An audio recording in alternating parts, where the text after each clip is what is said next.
안녕하세요. 코빗의 피터입니다. 오늘 후드는 약간 회사 로고가 들어갔네요. 네. 이건 저의 애사심을 표현하기 위해서 한번 입고 출연을 해봤습니다. 여러분, 어울리나요? 네.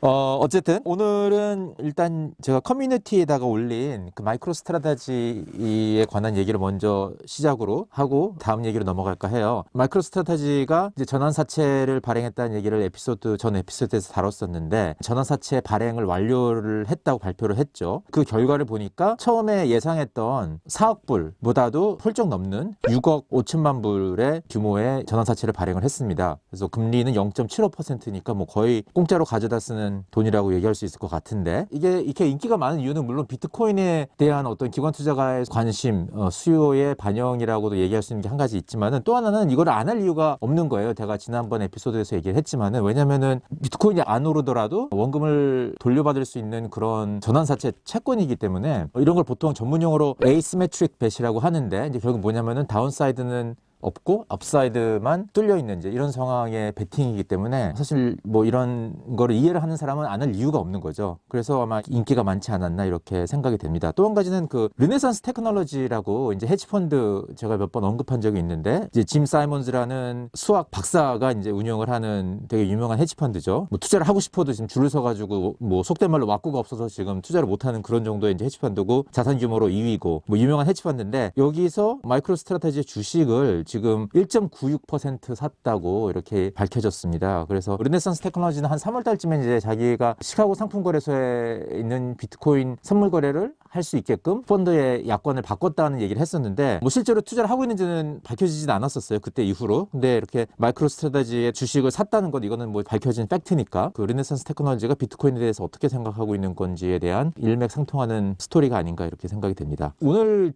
원래 하려던 주요 내용은 그 어저께 말씀드린 그 매스 뮤추얼의 투자에 관해서 JP 모간이 이제 리포트를 냈습니다. 그래서 그거에 대한 말씀 조금 드리고 싶은데, JP 모간 참 재밌는 회사죠. 그러니까 2017년 광풍이 일었을 때 CEO 제이미 다이먼이 나와서 굉장히 부정적인 코멘트를 했었는데, 한 1, 2년 지나고 난 다음에 보니까 스스로 뭐 JPM 코인이라는 것도 만들고 사실 좀 적극적으로 받아들이는 모양을 보여서 좀 약간 상반되는 그런 모습을 보이다가, 뭐 최근에 들어와서는 굉장히 쪽에 대한 관심도가 높다는 것을 나타내고 있죠. 리서치도 많이 내고 있는데, 근데 최근에 나온 리서치에서 매스뮤추얼이 투자를 한 거는 이 기관 투자가들의 비트코인 투자라는 어떤 긴 트렌드에서 굉장히 중요한 마일스톤이다 이렇게 얘기를 하고 있습니다, 리포트에 보면은. 그래서 기본적으로 뭐 제가 어저께 말씀드린 거랑 비슷한 얘기예요. 다른 기관 투자가들랑 근본적으로 DNA가 다른 기관이기 때문에 보험회사가 투자한다는 건 굉장히 의미가 있는 거고, 앞으로 이와 비슷한 다른 보험사나 아니면 또 연금 등이 이제 투자를 많이 할 가능성이 굉장히 높아졌다는 그런 내용을 담고 있고요. 제일 재밌는 거는 이제 또 이것도 어제 제가 한 얘기랑 좀 비슷한 얘기인데, 미국이나 유럽이나 일본에 있는 보험회사들이 1%만 비트코인에 자산 분배를 한다고 가정을 하면은 그 액수가 한 6천억 달러 정도 된다고 얘기를 했죠. 그래서 6천억 달러면은 지금 현재 비트코인의 시가총액이 한 3,500억 달러 정도 되니까, 이거에 뭐 한 2배 정도가 되는 추가의 자금이 이제 비트코인이라는 자산구에 들어올 수 있다는 얘기입니다. 그래서 뭐 제가 이거에 또 중요하다고 생각하는 이유는 뭐냐면은, 여러분 이제 비트코인 쪽 관련된 영상을 많이 보시던 분들은 비트코인에 얼마까지 가격이 갈 수 있는가 얘기를 할 때 이제 금을 기준으로 사람들이 많이 분석하는 걸 보셨을 거예요. 예를 들어서 금의 지금 현재 시가총액은 10조 달러니까 10조 달러의 몇 프로가 비트코인으로 옮겨오면은 비트코인은 얼마까지 갈 거다, 뭐 이런 식의 논리를 많이 들었을 건데, 기준으로 잡을 수 있는 자산군이 이제 금이 아니라 채권이나 부동산이나 주식까지도 잡아야 될 수도 있다는 어떤 정당성을 부여해 주는 거죠. 왜냐하면은 이런 보험회사들이 원래 전통적으로 투자하는 자산들이 채권, 부동산, 주식 이런 거이기 때문에, 그래서 그 자산이 지금 옮겨오고 있다는 얘기거든요. 비트코인 투자를 한다는 얘기는. 금의 경우는 이제 시가총액이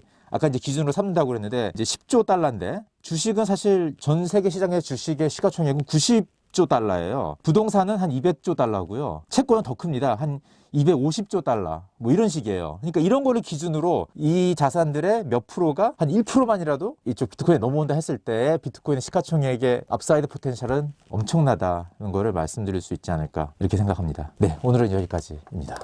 혹시 그 마스크는 언제 벗게 되시나요? 마스크요. 답답해 죽겠어요. 네.